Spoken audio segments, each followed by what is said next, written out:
बात करते हैं गवर्नर, गवर्नर जनरल और वायसराय के संदर्भ में। देखिए, बंगाल का जो प्रथम गवर्नर था रॉबर्ट क्लाइव था और 1757 से लेकर के 1760 तक और 1765 से लेकर के 1767 तक जो बंगाल के जो गवर्नर रहे वो रॉबर्ट क्लाइव है।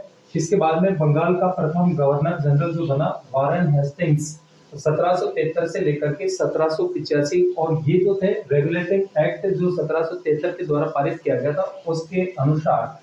नेक्स्ट, भारत का प्रथम गवर्नर जनरल विलियम बेंटिंक है जो कि 1828 से लेकर के 1835 तक, और चार्टर एक्ट 1833 के तहत जो है इनको भारत का प्रथम गवर्नर जनरल बनाया गया था। उसके बाद में भारत का अंतिम गवर्नर जनरल लॉर्ड कैनिंग है, और भारत का जो प्रथम जो वायसराय जो बने वो भी लॉर्ड कैनिंग रहे 1856 से लेकर के 1862 तक। ये भारत सरकार अधिनियम 1858 के द्वारा। इसके बाद में स्वतंत्र भारत का प्रथम गवर्नर जनरल जो थे वो लॉर्ड माउंटबेटन थे 1947 से लेकर के 1948 तक। स्वतंत्र भारत का प्रथम और अंतिम भारतीय जो गवर्नर जनरल थे वो चक्रवर्ती राजगोपालाचारी जो कि 1948 से लेकर के 1950 तक। फिर से देखिए, हम बात कर रहे हैं गवर्नर, गवर्नर जनरल और वायसराय की।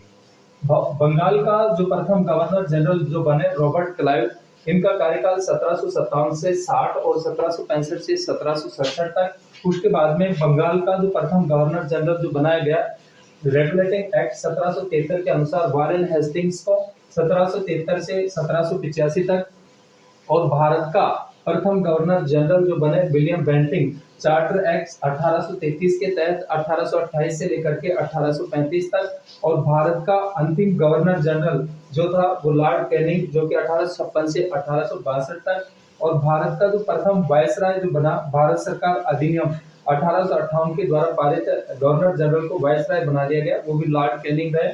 उसके बाद में स्वतंत्र भारत का प्रथम गवर्नर जनरल लॉर्ड माउंटबेटन थे 1947 से लेकर के 1948 तक, और स्वतंत्र भारत का प्रथम व अंतिम भारतीय गवर्नर जनरल चक्रवर्ती राजगोपालाचारी जी थे जो कि 1948 से लेकर के 1900 जो है 50 तक। ऐसी महत्वपूर्ण जानकारी के साथ में जुड़े रहिए चैनल के साथ में। अगर वीडियो अच्छा लगा तो इसको लाइक, सब्सक्राइब और शेयर अवश्य करें। मिलते हैं और महत्वपूर्ण जानकारी के साथ में नेक्स्ट वीडियोस के अंतर्गत। तब तक सभी साथियों का बहुत बहुत धन्यवाद।